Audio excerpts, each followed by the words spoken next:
Hey guys, my name is Jay over at Firebrand Media, and today I'm talking about live event streaming. What is it, what to expect out of it, and how can a production company focus on it and get it taken care of for you? So, live event streaming, what is it? It is live broadcast. It has little to no margin of error or any wiggle room. If you have a mistake that happens in the live stream, it needs to be solved right away, and having a competent production company behind you with the years of experience to fix those mistakes is vital.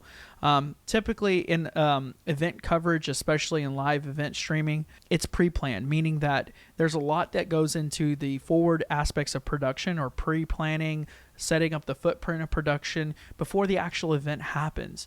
Most of the action actually happens in the pre-production planning or staging.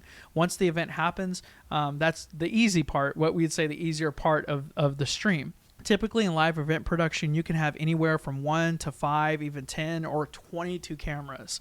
In my professional background, I actually came up in event streaming. I worked for an esports company that would often run 20 to 24 live streams for gaming tournaments.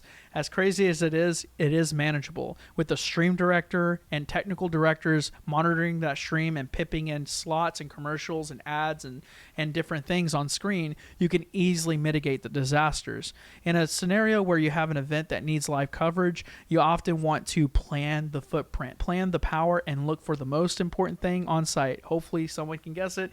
The bandwidth. Bandwidth is hell of important when it comes to streaming, in that if you don't have a good stream health on bandwidth, you will have service delays, disruptions, the stream will look grainy, and that's all has to do with the internet that's provided on site. At some of these hotels and convention centers, doing over Wi-Fi is not an option. You'll want to hardline connect into the building, being that you want to make sure that you're talking to the event coordinator and get access to this space at least a day prior.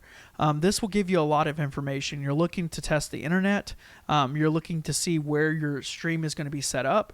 You want to make sure that you have space and tables set aside for your technical directors and stream operators. What do I mean by that? Well, in traditional videography or when you're covering an event, all you have to think about is the placement of your angles on the floor. Whether you're doing it with sticks and ballast so you can map out safety zones for your tripoded camera with a operator, to floating around with a gimbal, it's a lot simpler than a stream. A stream is going to require you to have hard hookups that go back to the command center where the technical directors and the stream operators are operating, or they can do it wireless depending on the bandwidth of the venue. So having access to the space prior to the event should be a non-negotiable. If you have an event coordinator planning your live event stream, it's important to think about contingency factors. Again, I'd mentioned it. When a stream goes down or there's an interruption in the broadcast, having something that can save your butt, or CYA, is important.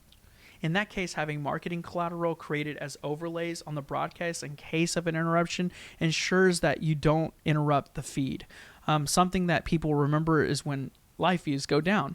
And a way to ensure that a live feed never goes down is to have pre-made assets, being like, let's say, a slide that advertises what's happening next day, or let's say a sponsor page, or a sponsor, or a page that's dedicated to sponsors, and or a pre-made video that can be queued in at the moment that something does happen. It's important.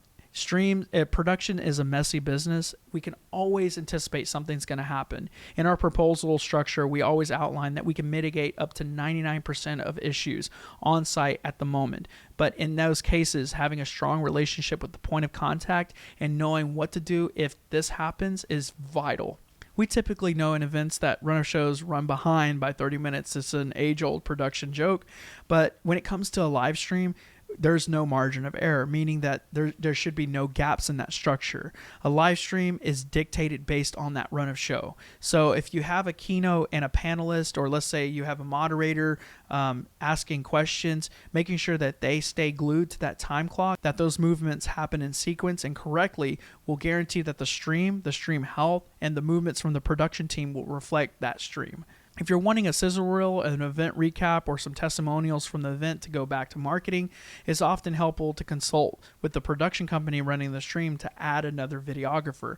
Their job is to maintain that stream, and there's no wiggle room for mistakes. So having another job associated with capturing assets to go back to marketing is going to be its own job.